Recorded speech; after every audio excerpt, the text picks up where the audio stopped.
Hi guys! Welcome to my channel. Ipapakita ko sa video na ito kung ilang araw lahat inabot ang pagpapa-COP ko, at alam nyo ba na pwede pang mas mapaaga ito. Eto na.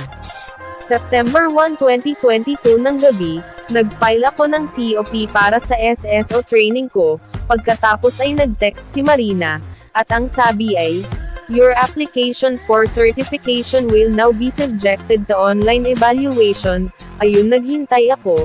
Makalipas ang halos 5 araw, nag-text ulit si Marina at ang sabi ay, "Your application passed our online evaluation. You may now set a schedule." Kung tutuusin, kulang-kulang 3 araw pala pumasa ang application ko, kasi hindi kasama ang Sabado at Linggo sa bilang.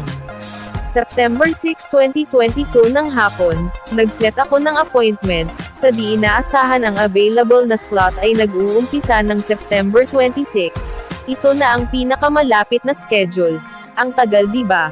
Maghihintay pa ako ng 20 days, so ayun na, pinili ko ang araw na 26 at prinasid ko na. Makalipas ang 16 na araw at ang petsa ay September 22 pa lang, nag-text si Marina at ang sabi ay, "Your application has been approved. Please generate your reference number in your mismo account." Nasa 12 working days pala bago na-approved ang application ko, kasi hindi kasama ang Sabado at Linggo.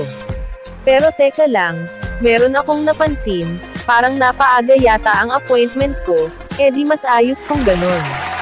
Tingnan nyo ang appointment date ko, biglang nagbago, imbis na September 26, naging September 23, bigla akong natuwa, pwede palang mapaaga. So September 22 nag-text si Marina para bayaran ko daw ang application ko. Ang ginawa ko, click generate reference number, at ito ang lalabas, i-click lang ang yes, at ito ulit ang lalabas, i-click lang ang link, at dadalhin kayo sa page for payment. Bahala na kayo kung anong payment method ang piliin nyo, yung convenient sa inyo. Ayun na, nakapagbayad na ako, at ang sabi ay, "We have received your payment of 130 pesos with reference number MA3SF5AUB3. Your application will now be subjected to validation." Huwag nyong kalimutan i-upload ang receipt. Tingnan nyo ang payment status ko, for signatory validation na, wala na pong appearance. Kinabukasan, September 23 ng hapon, nag-text si Marina at ang sabi ay, "You can now view your certificates in your mismo account and print the same, when necessary."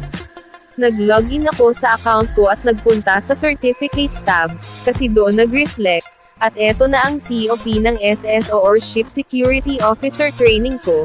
I-drag lang pakaliwa at i-click ang view, i-click ang open at kusa itong magda-download.